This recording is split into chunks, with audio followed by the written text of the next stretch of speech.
చింతపండు పోసినాక నెక్స్ట్ ఏం పోయాలి?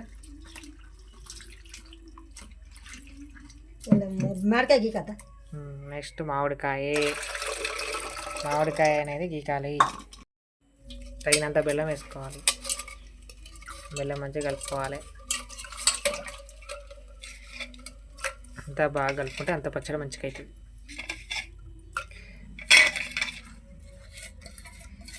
బెల్లం వేసిన తర్వాత నెక్స్ట్ ఏం చేయాలి? మామిడికాయ పోయాలి. ఇంకా చిన్న చిన్న కోసుకోవాలి. మంచి గీకి చిన్నగా ముక్కలు చేయాలి. చిన్నగా ముక్కలు చేయాలి. చెప్పాను పైగా చిన్నగా ముక్కలు చేయాలి. ఇలా చిన్నగా చేసుకోవాలి. చూపెట్టు ఒకసారి, చూపి.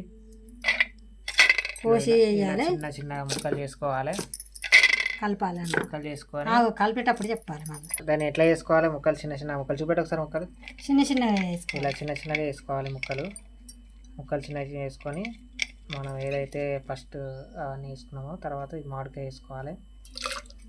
మామిడికాయ వేసుకొని మంచిగా కలుపుకోవాలి. నెక్స్ట్ ఏంటిదమ్మా?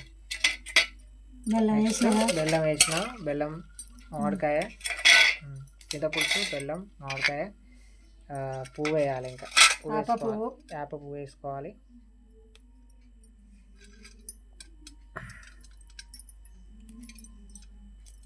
వేప పువ్వు మంచిగా నీట్గా కడుక్కోవాలి. ఇట్లా పువ్వు వేసుకోవాలి. మంచిగా నీట్గా కడుక్కొని మంచిగా వేసుకోవాలి. ఉగాది పండుగ ఏంటిది చెప్పే?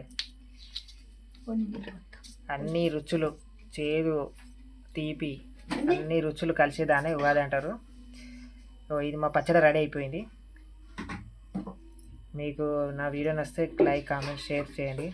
ప్లీజ్ సబ్స్క్రైబ్ చేసుకోండి. చూస్తున్నారు కానీ సబ్స్క్రైబ్ చేస్తలేరు, చేసుకోండి. మీకు ఏమైనా అనిపిస్తే కామెంట్ రూపంలో చెప్పండి.